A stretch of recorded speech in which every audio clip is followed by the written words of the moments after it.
hope it's gone. Take my baby away.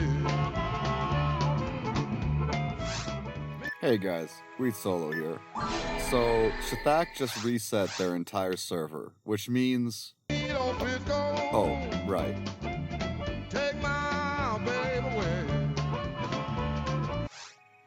Okay, SCHthack just reset their server, which means everyone is playing from a fresh start on a game called Phantasy Star Online Blue Burst.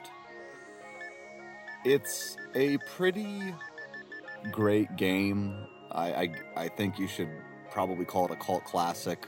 There's quite a few PSO servers that are private that have some amount of play.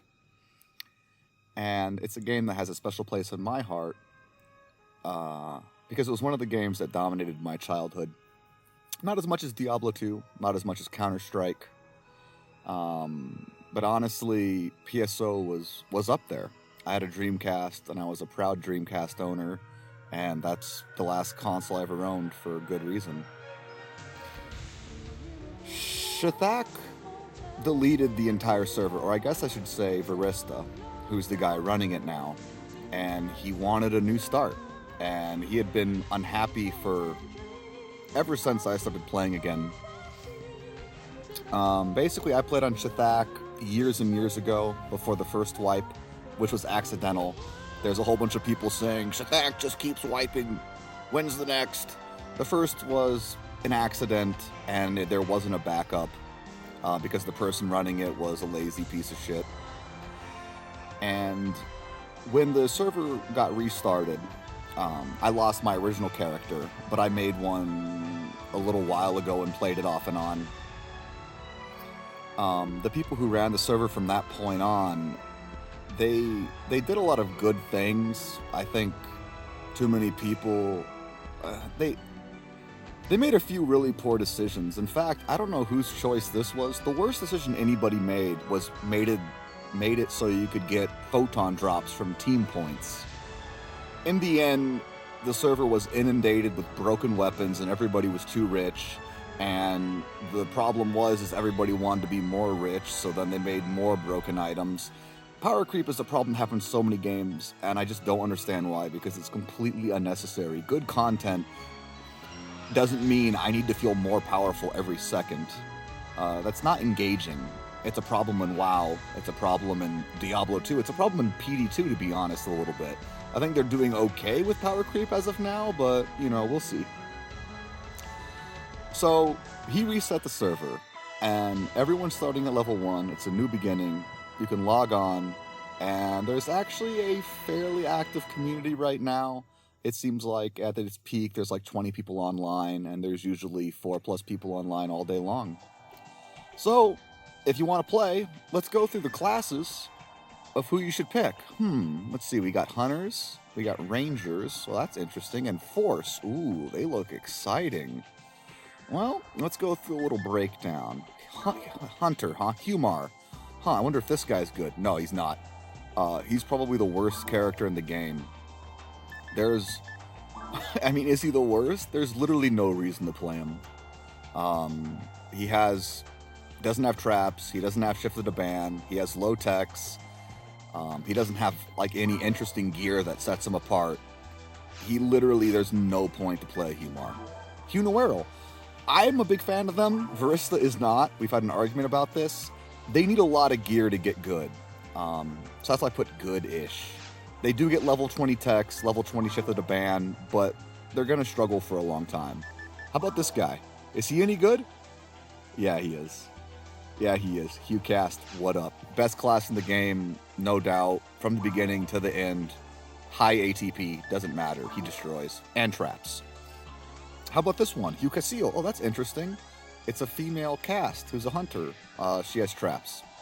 That's about it. She's good because she has traps, but she has like low ATP. She has like less ATP than Humar. She has high ATA and evasion, so there's that, I guess. How about this guy? It's a Ramar. Is he bad too? Yes and no. He actually has a point to his existence, unlike Humar, because he has the highest ATA in the game. And that means when you get all of your good ranger weapons, he's arguably the best. I would never say that, but if you have the full setup of in-game ranger weapons, he's pretty legit. I mean, having the highest ATA and ranger weapons, they go together well. How about Romarl? Super great.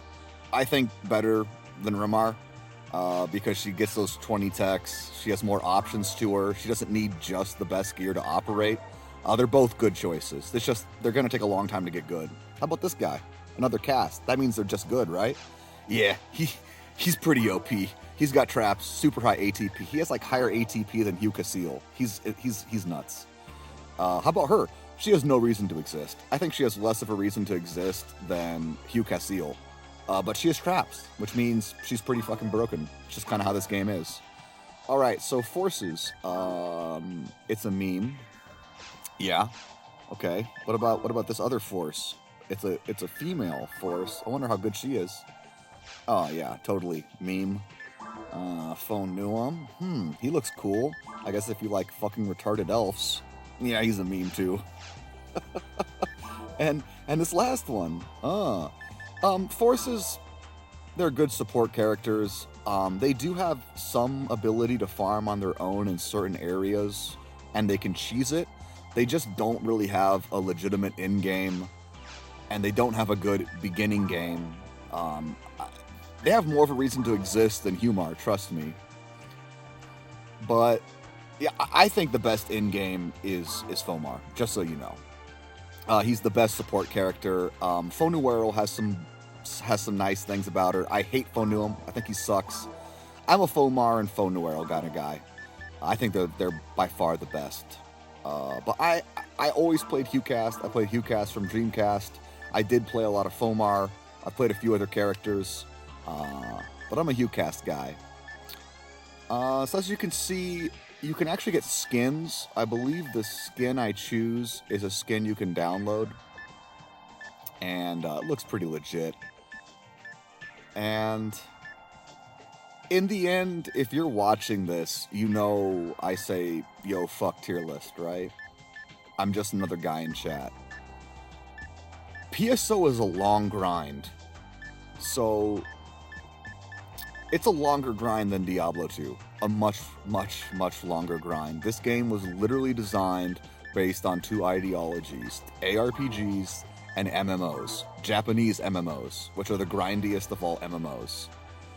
So the issue with picking a class that is bad in the beginning or doesn't really have a defined role in the in the end game is you're going to be struggling for a long time.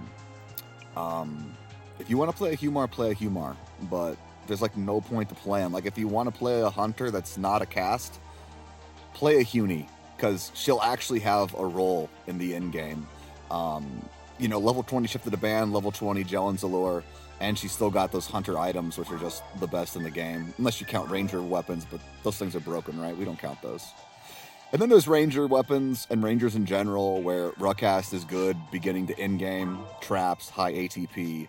HUcast has traps and ranger weapons. And then, of course, when you do get completed, Romar and Romarl, you could maybe say they're at that point the best. In episode 2, I would agree. But then, basically, if you want to talk about who farms what best, Rangers farm episode 2 best, except for Seabed. And it's like, who farms that best? Well, nobody, but HUcast. And then episode 4, who farms that best? Well, foes can choose a lot of the content. But hunters do sub-desert, I think, the best. Rangers don't do too well. They kill some enemies nicely, and some enemies they just really have no options for. So that's kind of the game. And who's best in episode 1? Everybody's best in episode 1. Episode 1 is pointless, basically.